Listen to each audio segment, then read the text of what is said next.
అదే RTV app వార్తల్ని క్షణాల్లో చదివే అవకాశం ఉంటుంది. ఒక న్యూస్ పేపర్, ఒక టెలివిజన్ ఛానల్ మీ చేతుల్లో ఎప్పుడూ ఉంటాయి.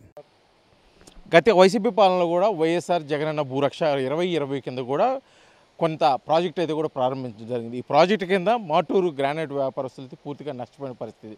దానికి ప్రధాన కారణం భూ సర్వేలో భాగంగా హద్దురాలకు సంబంధించి భారీ మొత్తంలో ఆర్డర్ ఇవ్వడం, ఆర్డర్ కూడా ఎక్కడిక్కడ నిలిచిపోవడం, దానికి సంబంధించి బిల్లులు రాకపోవడం కూడా వ్యాపారస్తులు లబ్బోదిబ్బోమంటున్న పరిస్థితి.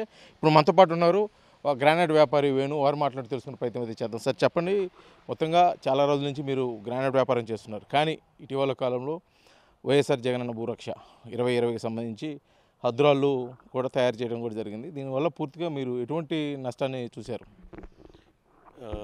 మాకు వచ్చేసి గత ప్రభుత్వంలో వైఎస్ఆర్ జగనన్న భూరక్ష అనే రాళ్ళు కట్ చేయమని త్రూ ఏపీఎండిసి అధికారులు, మైనింగ్ అధికారులు వీళ్ళు వచ్చి మాకు యూనియన్ అసోసియేషన్ ఉందండి. మాకు ఆ అసోసియేషన్లో వచ్చేసి వీళ్ళందరినీ ఫ్యాక్టరీ ఓనర్స్ అందరినీ పిలిచి ఆ రోజు అక్కడ మీరు ఇట్లా కొయ్యాలి అని వాళ్ళు మాతోటి చెప్పి, మేము కొయ్యలేమండి, మాకు తెలియదు, ఇవన్నీ మేము చేసేవి కాదు అని అంటే, మీరు కొయ్యాల్సిందే, ఇది మరి గవర్నమెంట్కి సంబంధించిన ఆర్డరు, మీరు కొయ్యకపోతే మరి ఇట్లా మాకు ఎవరిస్తారు ఈ రాళ్ళు అని మాకు కొంత అవగాహన వాళ్లే కల్పించి రాళ్ళు కట్ చేసిన తర్వాత కొంత భాగం వరకు ఎత్తి మిగిలిన భాగానికి కరెక్ట్గా గత 23 నెల వరకు ఎత్తారండి రాళ్ళు. ఆ తర్వాత వర్క్ ఆర్డర్లు ఇవ్వలేదు, ఆ స్టాక్స్ అట్లాగే నిలబడిపోయినాయి. ఆ రోజు నుంచి మరి మేము తిరగని అధికారి లేడు, తిరగని మంత్రి లేడు, ప్రతి ఒక్కరిని కలిసాము. మైనింగ్ మినిస్టరు ఆయన పెద్దిరెడ్డి రామచంద్రారెడ్డి గారిని కలిసాము. ఈ సర్వే డిపార్ట్మెంట్కి సంబంధించిన డిపార్ట్మెంట్ హెడ్స్ ఉన్నారండి, ఎస్ఎల్ఆర్ డిపార్ట్మెంటు, వాళ్ళని కలిసాము.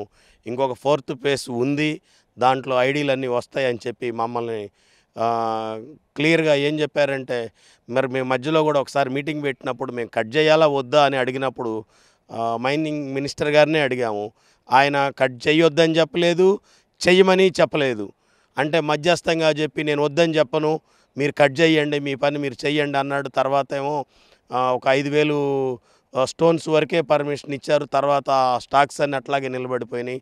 తర్వాత మేము ఎన్నోసార్లు ఆయన్ని పర్సనల్గా వాళ్ళ అక్కడ జగన్ గారి వాళ్ళ ఇంటి దగ్గర వాళ్ళ ఆఫీసులు ఉన్నాయండి, ఆ మినిస్టర్ గారి ఆఫీసులు, అక్కడికి వెళ్ళి అంటే కలిసాము అందరూ, అసోసియేషన్ తరపున అందరం వెళ్ళి మాకు ఇట్లా ఇబ్బందులు ఉన్నాయండి, మమ్మల్ని కొంచెం రిక్వెస్ట్ చేసాము, ఐడీలు ఇవ్వండి మేము ఎత్తుకుంటాము అని అంటే, కరెక్ట్గా ఇప్పటికి 1 సంవత్సరం 3 నెలలు 4 నెలలు అయిందండి. 7వ నెలతోటి వాళ్ళు ఇవ్వలేదు. ఆ తర్వాత అవన్నీ అట్లాగే ఆగిపోయినాయి. సుమారు ఎంత మొత్తంలో మీకు ఈ రాళ్ళు ఆగిపోయినాయి? ఒక్కొక్క రాయికి ప్రభుత్వం ఎంత ధర నిర్ణయించారు? మీ దగ్గర స్టాక్ ఎంత ఉండిపోయింది మీ దగ్గర? ప్రభుత్వం వారు నిర్ణయించిన ధర 300 రూపాయలు ఒక రాయికి, ప్లస్ జిఎస్టీ అదనం అండి.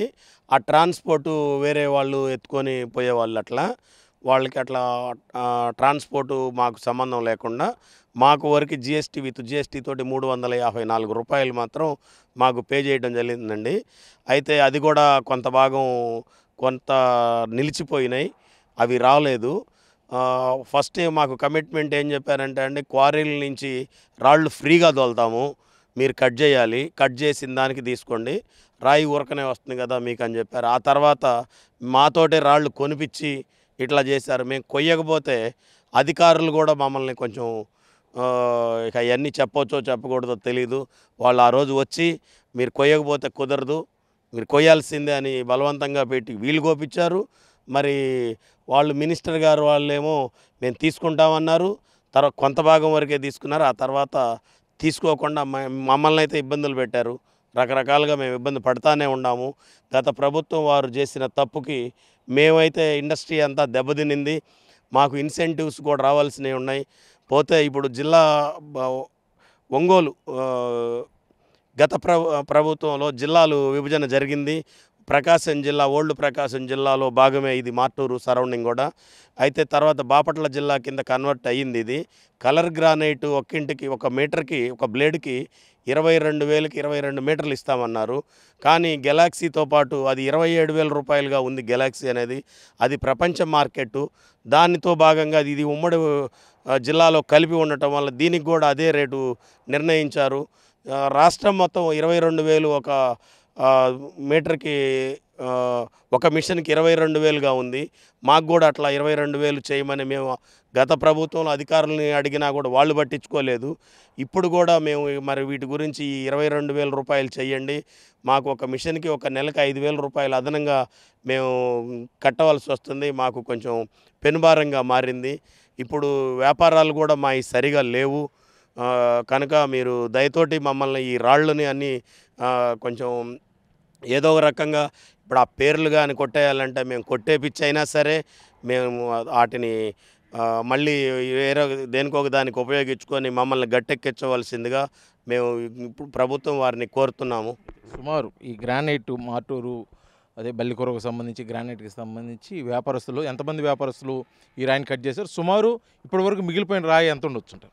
ఇప్పుడు అయితే ప్రజెంట్ ఒక 6-7 లక్షల స్టోన్స్ అయితే ఇక్కడ ఈ చుట్టుపక్కల అన్ని ఫ్యాక్టరీలో నిల్వలు ఉండిపోయినాయండి. ఇప్పుడు ఆ నిల్వలు కానీ పోతే కానీ మాకు కొంచెం ఇబ్బందులు లేకుండా ఉంటాయి. ఇప్పుడు మేము ప్రతి నెల ఈఎంఐలు కరెంటు బిల్లులు కట్టుకోవాలంటే కూడా మాకు మాత్రం ఇబ్బందిగానే ఉంది. దయతోటి మమ్మల్ని కొంచెం మా యందు దయతోటి ఈ రాళ్ళని వేరే దానికి ఉపయోగించైనా సరే మమ్మల్ని గట్టెక్కించవలసిందిగా ఈ ప్రభుత్వం వారిని కోరుతున్నాం. ఇది మొత్తానికి గ్రానైట్ పరిశ్రమకు సంబంధించి బల్లికొరవ నుంచి అయితే వ్యాపారస్తులు గత వైఎస్ఆర్సీపీ ప్రభుత్వం ఆర్డర్లు అయితే ఇచ్చింది, కానీ దానికి సంబంధించి ఇప్పటివరకు నగదు చెల్లించలేదు. బల్లికొరవ గ్రానైట్ అసోసియేషన్కి సంబంధించి సుమారు 6 లక్షల నుంచి 7 లక్షల వరకు ఈ హద్దురాలు ఇప్పటికీ కూడా నిల్వ ఉండిపోయినాయి. ఒక్కొక్క రాయికి 354 రూపాయలు పడుతున్న రేటు. సుమారు 18 నుంచి 20 కోట్ల రూపాయల బిల్లులు కూడా ఆగిపోవడం వల్ల కూడా గ్రానైట్ పరిశ్రమ పూర్తిగా కుదిలేని పరిస్థితి. ఇప్పటికైనా నూతనంగా వచ్చినటువంటి కూటమి ప్రభుత్వం ఎన్నికల్లో హామీలో భాగంగా కూడా గ్రానైట్ పరిశ్రమ ఆదుకుంటుంది కాబట్టి ఆదుకున్న ఆ మాట ప్రకారం మమ్మల్ని మరొకసారి ఆదుకొని ఈ కష్టాల నుంచి మమ్మల్ని గట్టెక్కించాలని చెప్పి అయితే ఇక్కడ బల్లికొరవ నుంచి గ్రానైట్ వ్యాపారస్తులు కోరుకునే పరిస్థితి ఉంది. వీడియో జర్నలిస్ట్ లక్ష్మణ్తో శ్రీనివాస్, RTV, మాటూరు, బాపట్ల జిల్లా. మరిన్ని వీడియోస్ కోసం ఛానల్ ని సబ్స్క్రైబ్ చేయండి. లేటెస్ట్ అప్డేట్స్ కోసం వాట్సాప్ ఛానల్ ని ఫాలో అవ్వండి. అండ్ లింక్ డిస్క్రిప్షన్ లో ఉంది.